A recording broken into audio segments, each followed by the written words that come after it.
سلام كما لهم كرات تخطات اليوتيوب شانلنا هذا يوتيوب شانلنا نكو عب سلامة تاهم لو مدما خذ حلفة خفال زعل سالة تمرت كمان برومت حيزنا عارينا لنا مسانا سنهم لذي النمون كابز حلفة تمرتنا زعل سالة سرت هونو كومانتات حيزنا عارينا لنا ناتم كما يكم تقوم الله كما يكم صرحو الرئينا مالتي سلازي باتهم قليل زوال كومانتات كنجمر كلنا حدا ديتي ديت من تايتكم كمبيوتر كازله علات نمرأين نمستخالن يتكم تايلنا نصحف ديت إننا إنتر نحرنا كرن ديت إز اللي نقرنا مو كاو معلها حدش كتبت نحل لها مما رسيم سأل كلماتي نحر زي لها جن سألك إنتر نحرك ثم اللي سوى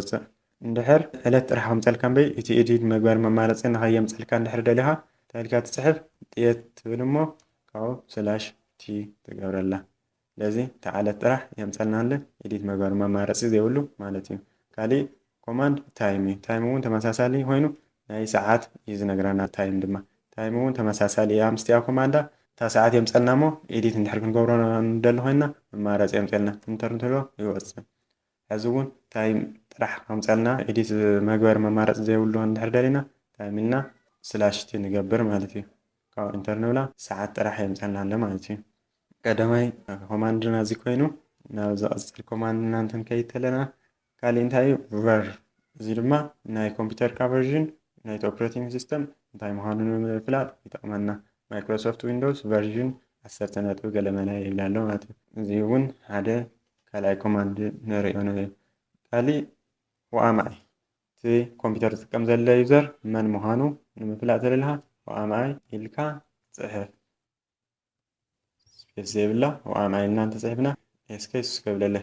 اسكي كمبيوتر نيمي سيسكو دما يوزر مالتي سالساي كوماند هوست نيم نايتا كمبيوتر نيم يوز زمزلنا هوست نيم ناي كمبيوتر كا نيم نمفلات هوست نيم لكا صحفت عليها رابع كوماند نري ادما سيستم انفو دما ناي كمبيوتر كا مول انفورميشن مراي يتعمكا سيستم انفو لكا انترتيل سلازي ناي كمبيوتر كا انفورميشن امزغر كاتريت هنا BIOS version, processor, system type, system model, manufacturer, operating system version, OS name, host name ወይ ድማ computer name እዚኣቶም ዝብሉ ንምርኣይ ይጠቅመና ኢና ወይ ድማ MS info 32 እንድሕር ኢልና እውን ሴቲንግ ኮይኑ ናይቲ ኮምፒውተርካ ኢንፎርሜሽን ይምፀልካ ማለት እዩ MS info 32 ተኮይኑ ሴቲንግ እዩ ዝኸፍተልካ ሲስተም ኢንፎ ተኮይኑ ድማ ኣብ ባዕለፍቲ ተርሚናል እዩ ዘርእየካ እቲ ኢንፎርሜሽን ማለት እዩ ካሊእ ማዓንቲ ነሪኦ ኮማንድ ሻትዳውን ሻትዳውን እንታይ ይጠቅመና ኮምፒውተርና ሻትዳውን ንምግባር ሪስታርት ንምግባር ሳይን ኣውት ወይ ድማ ሎግ ኦፍ ንምግባር ይጠቅመና ሻትዳውን ኢልና እንድሕር እንተልና ምስ ሻትዳውን ዘለዉ መማረፅታት የርእየና እዩ ንኣብነት ስላሽ ኤል እንድሕር ኮይኑ ሎግ ኦፍ ይብለና ስላሽ ኤስ እንድሕር ኮይኑ ሻትዳውን ኮምፒውተር እዩ ስላሽ ኣር እንድሕር ኮይኑ ሪስታርት ንምግባር እዩ ስላሽ ኤን እንድሕር ኮይኑ ድማ ኣቦርት ስላሽ ኤስ ተኮይኑ ሃይበርኔት እዩ ዝብሉ መማረፅታት እኒአውና ስላሽ ቲ ኢልካ ኤክስ ኤክስ ኤክስ እንድሕር ኢልካ ድማ ሴት ዘ ታይም ኣውት ፐሪድ ቢፎር ሻትዳውን ቲ ኤክስ ኤክስ ኤክስ ሰከንድስ ድሕሪ ዝተወሰነ ሰከንድ ኮምፒውተርካ ሻትዳውን ንምግባር ዝጠቅም ኮማንድ እዩ ስላሽ ቲ ማለት እዩ ስላሽ ሲ እንድሕር ኮይኑ ድማ ኮሜንት ምግግዳፍ ንኽእል ኢና ኣብቲ ኮምፒውተር ቅድሚ ሻትዳውን ምዃኑ ድሓር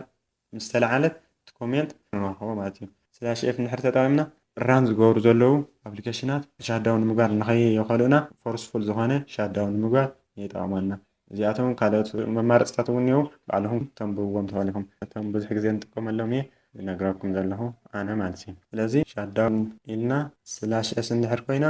ሻትዳውን ማለት እያ ስላሽ ኣር ሪስታርት ስላሽ ኤስ ኢልና እንደገና ስላሽ ቲ እንድሕር ኢልና ካብኡ ሰከንድ እንድሕር ኣቲና ድማ ድሕሪ ዝተወሰነ ሰከንዳ ሻትዳውን ኩኒ ማለት እዩ ንኣብነት 30 ኢልና 30 ሰከንድ እንድሕር ኣቲና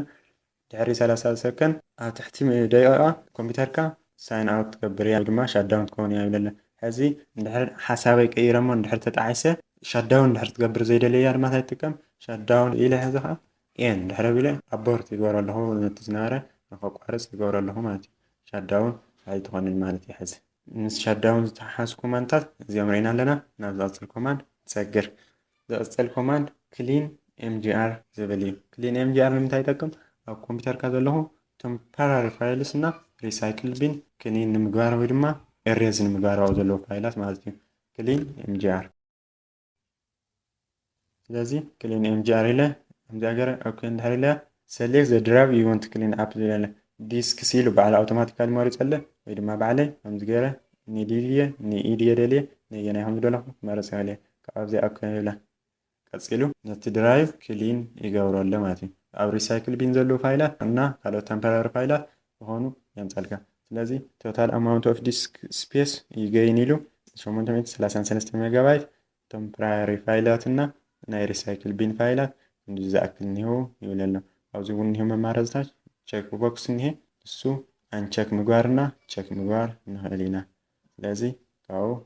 ኦኬ ንብሎ ወይ ድማ ክሊን ኣብ ሲስተም ፋይልስ እውን ተወሳኺ ንገብር ንኽእል ኢና ኣርሽም ይወንት ቱ ዲሊት ዚስ ፋይልስ ይብለ ኣሎ ዲሊት ፋይልስ ንብሎ እንድሕር ርግፀኛ ኮይንና ማለት እዩ ኣብ ሪሳይክል ቢን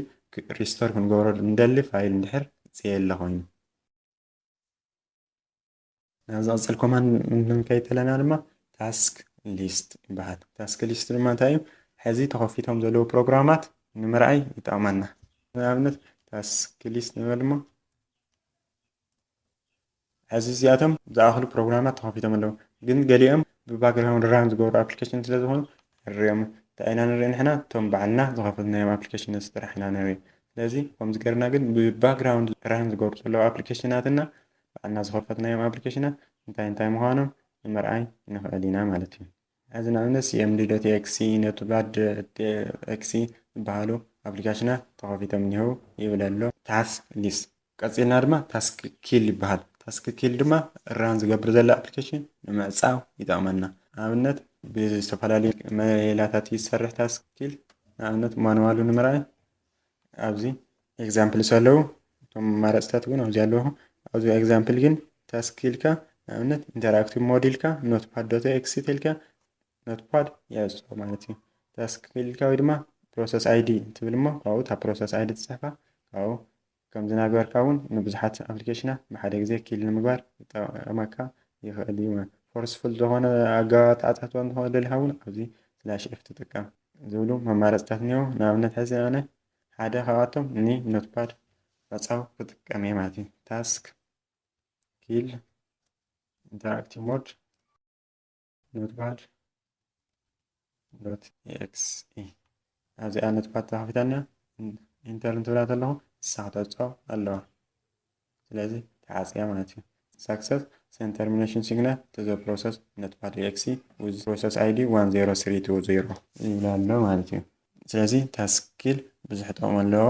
ንኣብነት ምዕፃው ዝኣወይና ኣፕሊኬሽናት ንምዕፃው ይጠቕመና እዩ ወይ ድማ ሓደ ግዜ ምስ ፍላሽ ዝኣትዉ ቫይረሳት ባዕሎም ኣውቶማቲካሊ እንድሕር ከፊቶም ሲኤም ተኸፊትና ከምኡ ጌርና ታስክ ኪልና ናይታ ፕሮሰስ ኣይዲ ሂብና ክንዓፅዋ ንኽእል ኢና ምክንያቱ ብግራፊካል ዩዘር ኢንተርፌስ ምዕፃው ክትኣብየና ስለ ትኽእል ንሳ ማለት እዩ ሓደ ኣብኡ እንተለና ክንሪኦ ዝግባእ ኮማንድታት ክንፅሕፍ ከለና ባዕሉ ኣውቶማቲካሊ ንክምለልና ዝጠቅም እዩ ታብ ዝበሃል ሕዚ ዲኣር ክብል እሞ ኣብዚ ፎልደር ዋን ዝበሃል ሓደ ፎልደር ወይ ድማ ዲሬክተሪ እኒሀኒ ሲዲ ኢለ ሕዚ ንኣብነት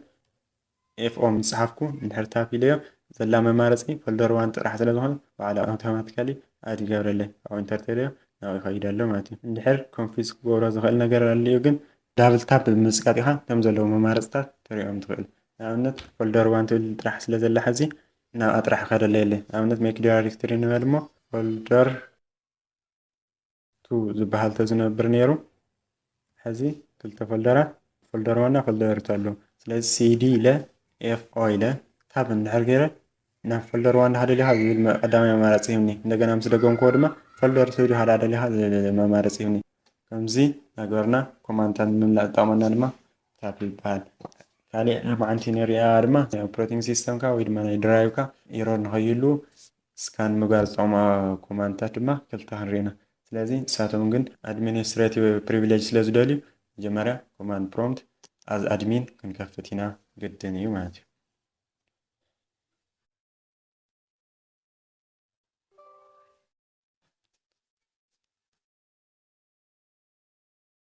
ስለዚ ኣዝ ኣድሚን ከፊልና ኣለና ኮማንድ ፕሮምፕት ክልተ ወሰንቲ ዝኾኑ ናይ ሲስተም ቸክ መግበሪ ኮማንድታት ድማ ክንርኢ ሓደ እንታይ እዩ chk dsk ይበሃል chk dsk ማለት ቸክ ዲስክ ኮይኑ ናይ ዲስክኻ ኤሮራት ስካን ምግባርና ፊክስ ምግባር እዩ ዝጠቅም CHK DSK ለሰ ኢለ ኢንተርኔት ሪሌዮ ስካን ጥራሕ ይገብር ኤሮራት ንኸይሉ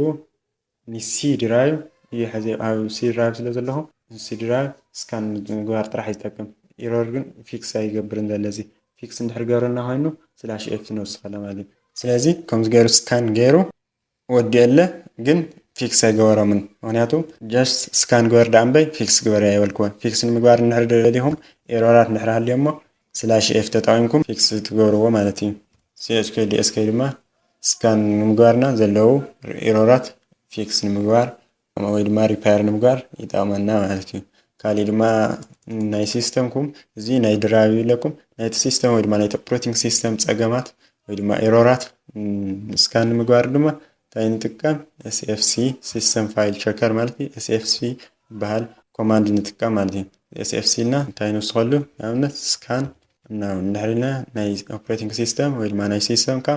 ኤሮራት ስካን ንምግባርና ፊክስ ንምግባር ይጠቅም SFC ዊንዶ ድሕሪ ተበላሽዩ ፊክስ ንምግባር ብጣዕሚ ወሳኒ ኮማንድ እዩ beginning system scan ይብል ኣሎ this process will take some time ግዜ ወስድ እዩ ካብኡ ብፐርሰንት እናገበረ ቨሪፋይ